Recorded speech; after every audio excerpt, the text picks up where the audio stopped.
ত্রয়োদশ জাতীয় সংসদ নির্বাচন ও গণভোট 2026কে সামনে রেখে মুন্সিগঞ্জের গজারিয়ায় ভোট গ্রহণকারী কর্মকর্তাদের জন্য দিনব্যাপী প্রশিক্ষণ কর্মশালা অনুষ্ঠিত হয়েছে।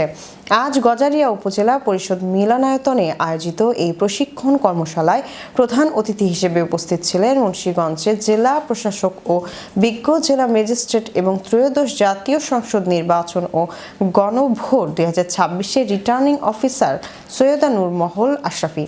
বিশেষ অতিথি হিসেবে উপস্থিত ছিলেন মুন্সিগঞ্জের police super Mohammad Menhajul Alam, PPM এবং জেলা নির্বাচন অফিসার মোহাম্মদ জসিম উদ্দিন। অনুষ্ঠানে সভাপতিত্ব করেন গজারিয়া উপজেলা নির্বাহী অফিসার মোহাম্মদ মাহমুদুল হাসান। প্রশিক্ষণ কর্মশালায় প্রিজাইডিং অফিসার সহ নির্বাচনের সঙ্গে সংশ্লিষ্ট দায়িত্বপ্রাপ্ত কর্মকর্তা, নির্বাচন পর্যবেক্ষক ও গণমাধ্যম কর্মীরা অংশ নেন।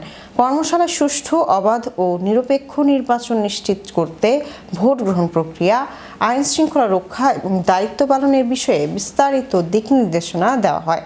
কর্মশালায় বক্তারা নির্বাচন পরিচালনায় পেশাদারিত্ব, নিরপেক্ষতা ও আইনানুগ আচরণের ওপর গুরুত্বারোপ করেন।